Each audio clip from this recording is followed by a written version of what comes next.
त्या हगवण्यांचं तर जाऊ द्याच, परंतु हगवण्याचा कोणतरी तो नातेवाईक आहे, सुपेकर का कोण हे म्हणजे पोलीस याच्यामध्ये आयजी या पोस्ट पर्यंत आयजी पोस्टवर असलेला माणूस रोख 1 लाख रुपये घेतो चेकद्वारे आणि 50,000 रुपयाचा मोबाईल का काय घेतो सप्रेम भेट. याच्यापेक्षा दुर्दैव कोणता आहे? आणि हे जे माननीय कोण आहेत ते सुपेकर, या सुपेकराबद्दल बऱ्याचशा तक्रारी माझ्याकडे सुद्धा आलेल्या आहेत. जेलमध्ये जे आरोपी आहेत त्यांना 300 कोटी रुपये आम्हाला दे म्हणण्याची सुद्धा एक गंभीर तक्रार याच सुपेकरांच्या विरोधात आहे.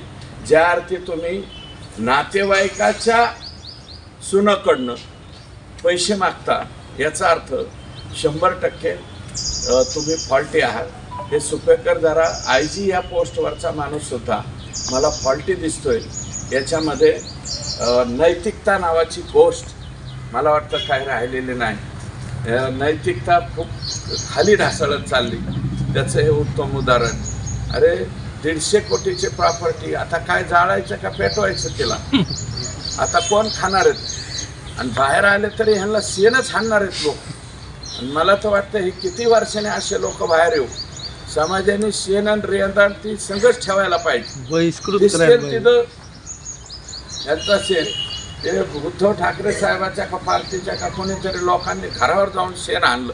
तिथं बाया माणसं भारतीय जनता पार्टीच्या आणि शिवसेनेच्या एकनाथ शिंदे साहेबांनी यांनी तंबाटे हाणले. नुसते तंबाटे हाणून नाही जमले पाहिजे, यांना आहे ना मोठमोठ्याने कवटं हाणायला पाहिजे. तंबाट्याने काय व्हायचं नाही, कवटाने यांची डोके फुटतील असं. आणि एकदा कवाट जर पाठाडात बसलं तर कवाट काय असतं हे त्यांना कळायला पाहिजे. मला असं वाटतं भविष्यामध्ये कुणी नाही केलं तर आपल्या आष्टी मतदारसंघाने तयारी ठेवावी. आपण कवटं गोळा करून ठेवू. आणि हे जर कधी जामिनावर सुटले यांच्या मागच 2-4 गाड्या आणि कवटं हगवणे आणि सापडला तर सुपेकर. तर अशा पद्धतीने ह्या लोकांना वागवलं पाहिजे. तेव्हा हे अन्याय जे करणारे लोक मानसिकता ही पैशा पाण्याच्या याच्यामध्ये थांबत नाही. अरे आमची गरिबी बरी ना, आमचे गरीब माणसं बरे ना, ज्यांच्याकडे कोटी नाहीत, लाखात नाहीत, हजारात, पण आम्ही सुखी आहोत ना, घरात सुखी आहोत.